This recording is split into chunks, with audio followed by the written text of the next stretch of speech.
நம்மால் முடியும்.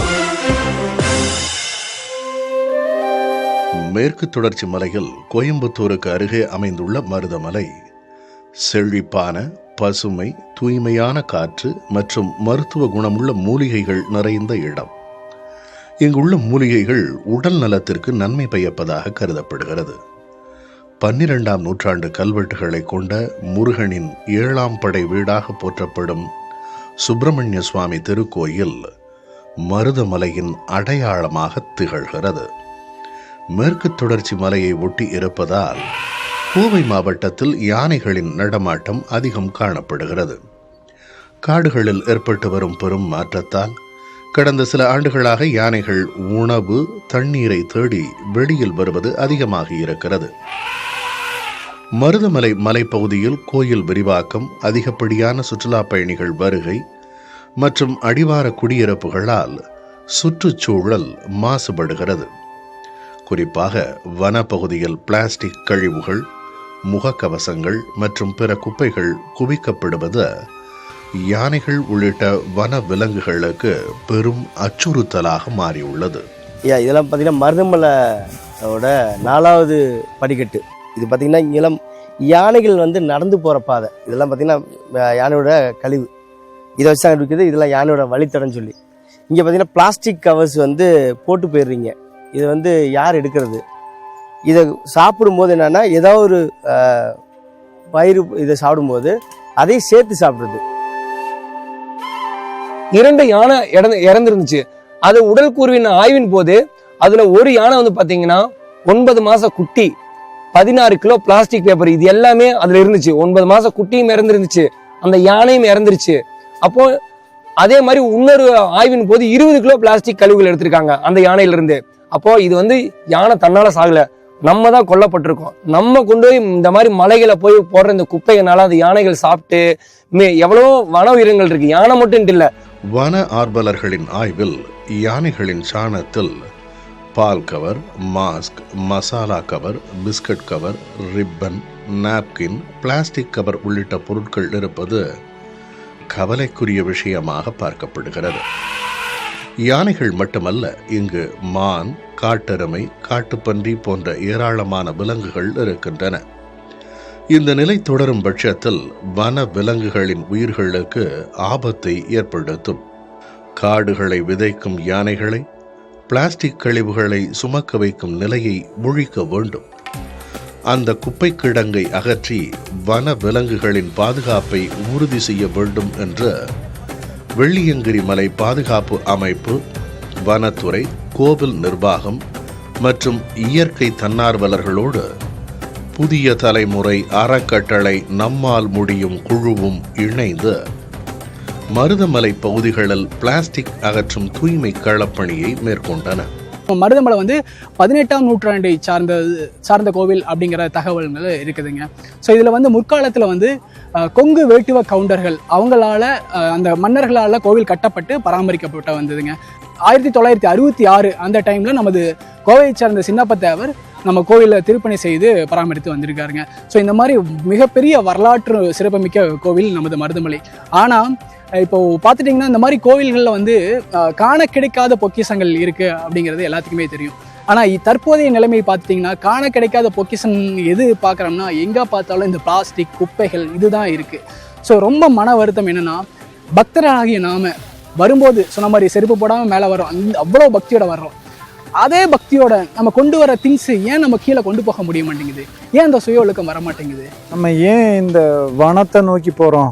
இதே குப்பை நாட்டிலையும் இருக்குது, எல்லா பக்கம் இருக்குது, அதே பிளாஸ்டிக் எங்கேயும் இருக்குது, அங்கெல்லாம் க்ளீன் பண்ணலாம். அது ஏன் வனத்துக்காக நம்ம ஏன் வந்திருக்கோம் அப்படின்னு கேட்டால், இது வனம் என்பது மனிதனுக்கானது மட்டுமல்ல. ஆக்சுவலாக வனம் என்பது நம்மளுக்கு சப்போர்ட் பண்ணுது. வனம் நம்மளுக்கானதில்லை, அது இயற்கைக்கும் அங்கே இருக்கிற உயிரினங்களுக்கானது. இதை வந்து நம்ம மனிதன் மட்டும்தான் போய் நம்ம சொந்த தேவைக்காக போய் அதை இயற்கையே இப்போ மரம் இல்லைன்னா வனம் இல்லைன்னா மரம் இல்லை, மரம் இல்லைன்னா மழை இல்லை. இன்று ஒரு நாள் நாங்கள் மருதமலைக்கு நாட்டு நலப்பணி திட்டத்தின் சார்பாக இங்கே உள்ள பிளாஸ்டிக், அப்புறம் இந்த கண்ணாடி பாட்டில், அப்புறம் இன்னும் சில மக்கி போகாத குப்பைகளை அகற்றுவதற்காக சுமார் 70 பேர் கொண்ட ஒரு குழு இங்கே வந்திருக்கோம். நாங்கள் ஃப்ரம் மார்னிங்லேருந்து இங்கே ஒர்க் பண்ணிகிட்ருக்கோம். நாங்கள் பிளாஸ்டிக்ஸ் எல்லாம் எடுக்கும்போது பார்த்திங்கன்னா நிறைய பிளாஸ்டிக்ஸ் அப்புறம் கண்ணாடி பாட்டில்ஸ் இங்கே நிறைய கிடந்துச்சு. கிட்டத்தட்ட ஒரு 50 சாக்குக்கு மேலே நாங்கள் ஃபில் பண்ணிட்டோம். மக்களுக்கு அவேர்னஸ் கொடுக்கணுன்றதுக்காக வேண்டி இப்போ நான் இந்த விதைப்பந்துகளை பண்ணிகிட்ருக்கேன். இந்த விதைப்பந்து பண்ணி அதை வந்து மரங்கள் வளர்த்துறதுக்காக ஒரு அவேர்னஸ்க்காக இன்றைக்கி நான் ஒரு 100 விதைப்பந்துகள் கொண்டு வந்திருக்கேன்.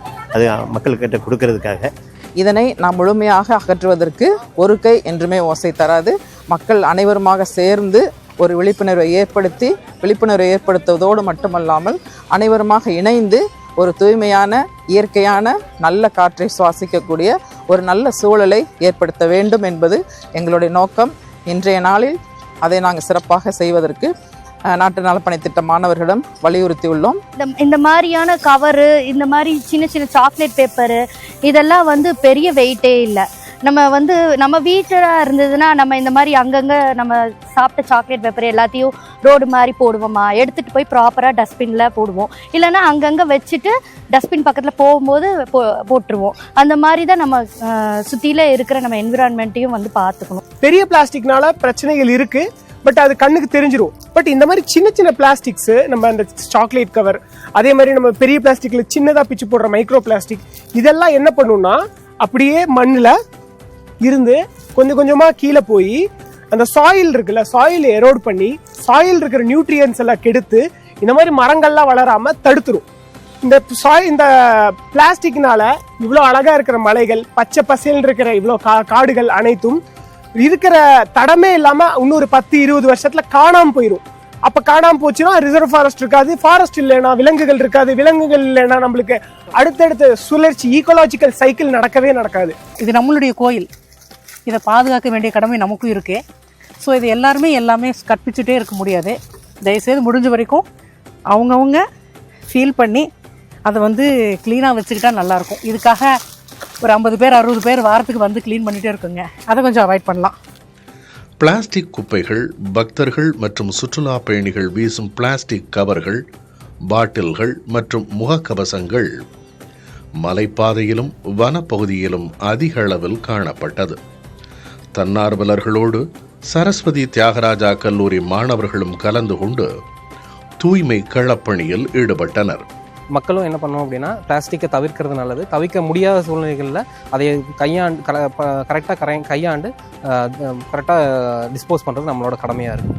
ஸோ என்னோட வேண்டுகோள் என்னன்னா, தயவு செய்து வர பில்கிரிம்ஸ், வர பக்தர்கள் எல்லாருமே நீங்கள் கொண்டு வர பிளாஸ்டிக் பாட்டிலையும் அந்த பிளாஸ்டிக் ஆயுதங்களை தயவு செய்து கீழே கொண்டு வாங்க.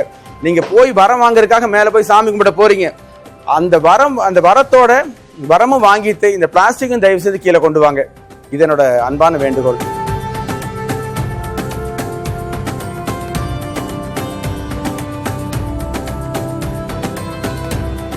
வனத்தை பாதுகாக்கவும் வன விலங்குகளை காக்கவும் இந்த தூய்மை களப்பணி முக்கிய பங்காக அமைந்தது.